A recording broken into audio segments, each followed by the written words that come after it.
Hello बच्चों। आज हम साइंस में चैप्टर नंबर 3 पढ़ेंगे जिसका नाम है एटम्स एंड मॉलिक्यूल्स। ठीक है। हमने पुराने चैप्टर्स में एटम्स और मॉलिक्यूल्स के बारे में थोड़ा बहुत पढ़ा है। ठीक है। जिस प्रकार ह्यूमन बॉडी में सेल्स जो होते हैं, ह्यूमन सेल जो होता है वो सबसे छोटा पार्ट होता है, फंडामेंटल पार्ट होता है। ठीक उसी तरह से जो नॉन लिविंग थिंग्स होती हैं, ठीक है, उनमें एटम जो होता है वो सबसे छोटा फंडामेंटल पार्ट होता है। ठीक है। तो इस चैप्टर के कुछ इम्पोर्टेंट पॉइंट्स हम डिस्कस करने वाले हैं आज की वीडियो में। सबसे पहला पॉइंट है, जो फर्स्ट पॉइंट है वो है law of conservation. Law of conservation of mass. Mass can nether be created nor destroyed in a chemical reaction. जब एक केमिकल रिएक्शन होता है, बेसिकली केमिकल रिएक्शन में क्या होता है, एक तरफ रिएक्टेंट्स होते हैं, यानी कि रिएक्टेंट्स कितने भी हो सकते हैं, एक हो सकता है, दो हो सकते हैं, तीन हो सकते हैं। रिएक्टेंट्स का आपस में रिएक्शन होता है। ठीक है।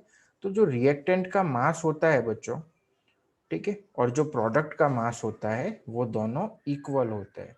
ठीक है। रिएक्टेंट का मास एंड प्रोडक्ट का मास इक्वल होता है। ठीक है। Mass of reactant equals to mass of product, यानी कि एक केमिकल रिएक्शन जब हो रहा होता है उस दौरान जो रिएक्टेंट का मास होता है, यानी एलएचएस की तरफ जो चीजें हैं उनका जो मास है, और आरएचएस की तरफ जो है उनका जो मास है वो इक्वल होता है। ठीक है। ये पहला रूल है केमिकल रिएक्शन का। ठीक है। Second, law of constant proportion. In a chemical substance, the elements are always present in a definite proportion by mass। ठीक है। कोई भी केमिकल सब्सटेंस होती है ना बच्चों, जो एक से ज़्यादा एलिमेंट से बनी होती है, उसमें हर एक चीज़ का एक रेशियो के हिसाब से एक डिफाइनाइट प्रोपोर्शन होता है। ठीक है। फॉर एग्जाम्पल, अगर इस बात को समझने की आप कोशिश करना चाहते हो, तो जैसे पानी है, वाटर। वाटर आपको पता है H2O से बना हुआ है। वाटर जो है वो H2O से बना हुआ है। ठीक है। तो वाटर के मॉलिक्यूल का एक फिक्स्ड प्रोपोर्शन है, एक डिफाइनाइट प्रोपोर्शन है, जिसमें कि हाइड्रोजन का जो मास है और ऑक्सीजन का जो मास है उसका एक रेशियो है। ठीक है। वो रेशियो है 1:8। ठीक है। 1:8, यानी कि जितना वजन, जितना मास हाइड्रोजन का है, ठीक है, एक मॉलिक्यूल हाइड्रोजन का जितना मास है उसकी तुलना में 8 गुना ज्यादा ऑक्सीजन का मास होता है। ठीक है। यानी कि कोई भी केमिकल सब्सटेंस होती है उसमें जो प्रपोर्शन होता है दोनों ही चीजों का एक फिक्स्ड होता है, उससे कम या ज्यादा एक रेशियो में दिया होता है। उस रेशियो के मुताबिक ही दोनों चीजों का मास होता है, दोनों चीजों का वजन होता है। ठीक है।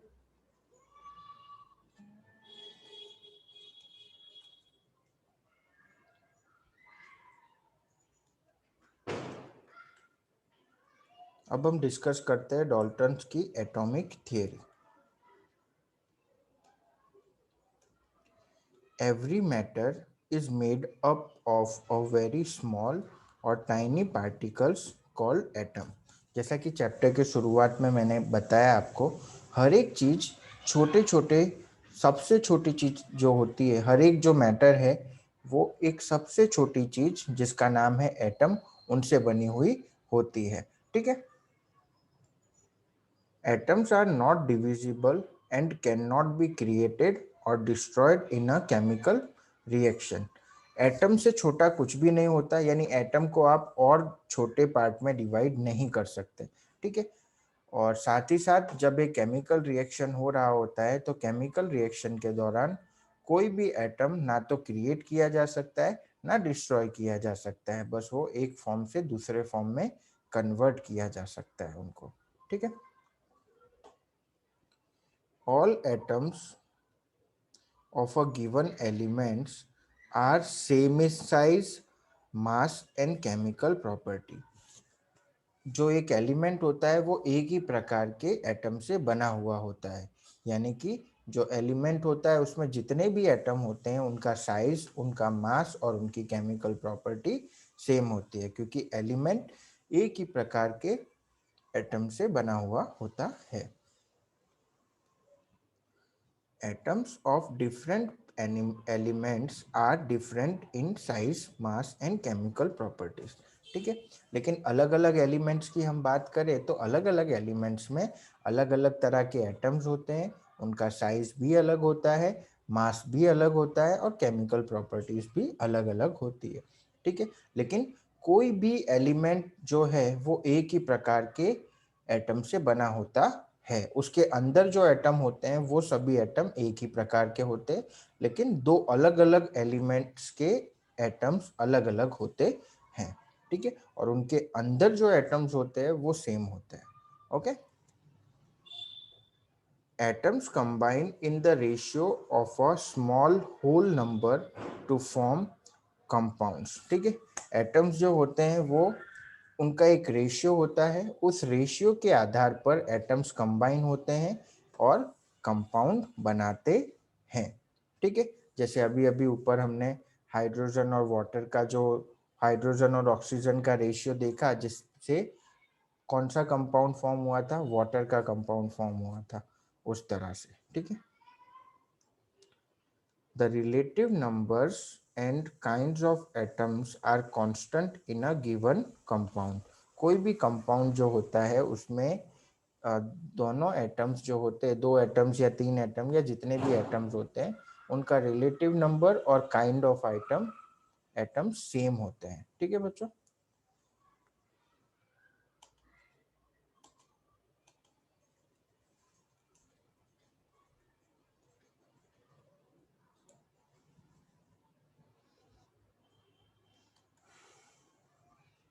atoms are the smallest particle of an element which can take part in chemical reaction. Atoms होते हैं वो सबसे छोटा पार्टिकल होता है एलिमेंट का, और वो केमिकल रिएक्शन में पार्ट लेते हैं।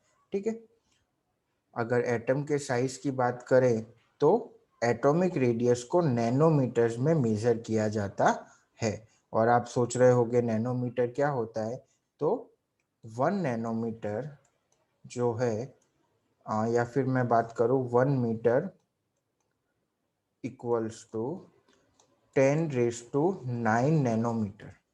ठीक है, यानी कि नैनोमीटर्स जो होते हैं वो बहुत ही छोटे होते हैं।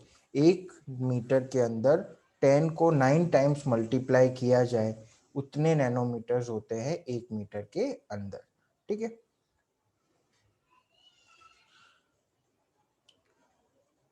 Atomic radius of hydrogen atom की अगर एटॉमिक रेडियस की बात की जाए तो वो 1/10⁻10 इतने मीटर उसकी एटॉमिक रेडियस है हाइड्रोजन एटम की। यानी मीटर की तुलना में अगर बात की जाए तो 1 मीटर को 10⁻10 से डिवाइड करोगे तो जो आंसर आएगा पॉइंट में, उतना रेडियस है हाइड्रोजन एटम का। यानी एटम बहुत छोटा होता है, एटम को हम नहीं देख सकते, माइक्रोस्कोपिक होता है ये, इसको इलेक्ट्रॉन माइक्रोस्कोप से ही देखा जा सकता है। नॉर्मल माइक्रोस्कोप से भी हाइड्रोजन की रेडियस को देखना या किसी भी एटम को देखना बहुत ही मुश्किल है।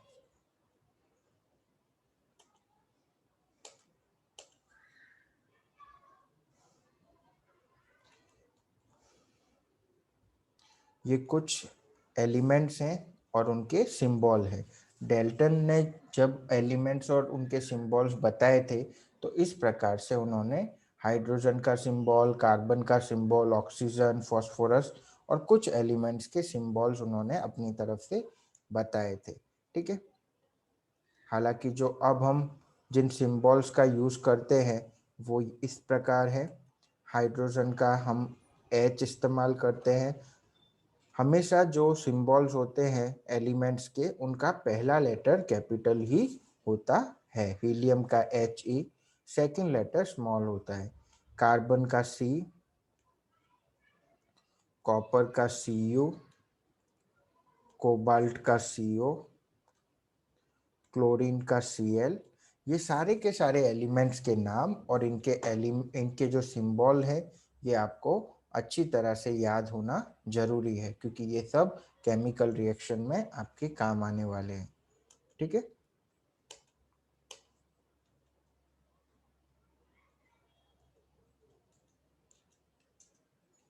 अब हम बात करते हैं मॉलिक्यूल की। क्या होता है मॉलिक्यूल?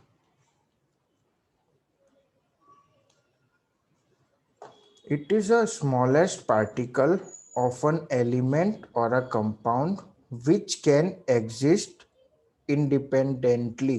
ठीक है। एटम एटम जो सबसे छोटा पार्ट होता है एलिमेंट का, लेकिन वो कभी भी इंडिपेंडेंट नहीं रह सकता। ठीक है। तो मॉलिक्यूल एक ऐसा पार्ट है, एक ऐसा पार्टिकल है एलिमेंट का या फिर किसी कंपाउंड का जो इंडिपेंडेंट एग्जिस्ट करता है। ओके बच्चों, एटम कभी भी इंडिपेंडेंट एग्जिस्ट नहीं करता है, वो एक एलिमेंट के अंदर होते हैं। एलिमेंट के अंदर छोटे छोटे एटम्स होते हैं, लेकिन वो इंडिपेंडेंट, उनकी कोई पहचान नहीं होती। लेकिन मॉलिक्यूल्स की अगर बात करें तो मॉलिक्यूल्स एक ऐसी चीज है जो मॉलिक्यूल्स भी एलिमेंट का ही या कंपाउंड का एक हिस्सा होते हैं, लेकिन ये इंडिपेंडेंट एग्जिस्ट कर सकते हैं, यानी इंडिपेंडेंट भी इनकी एक पहचान होती है। Molecules of an element constitute the same type of atoms। Molecules में भी एलिमेंट की तरह ही सेम प्रकार के एटम्स होते हैं, जिनका साइज, शेप, मास सब कुछ सेम होता है। मॉलिक्यूल्स तीन प्रकार के होते हैं, एक मोनो एटॉमिक, डाई एटॉमिक और पॉली एटॉमिक। ठीक है। तीन प्रकार के एटम मॉलिक्यूल्स होते हैं। Molecules of compound join together in definite proportion and constitute a different type of atoms। जब अलग अलग मॉलिक्यूल्स आपस में जुड़ते हैं, जो कि उनका एक फिक्स्ड रेशियो होता है, उसमें जब वो आपस में जुड़ते हैं तो उनके अंदर अलग अलग प्रकार के एटम्स इकट्ठे हो जाते हैं।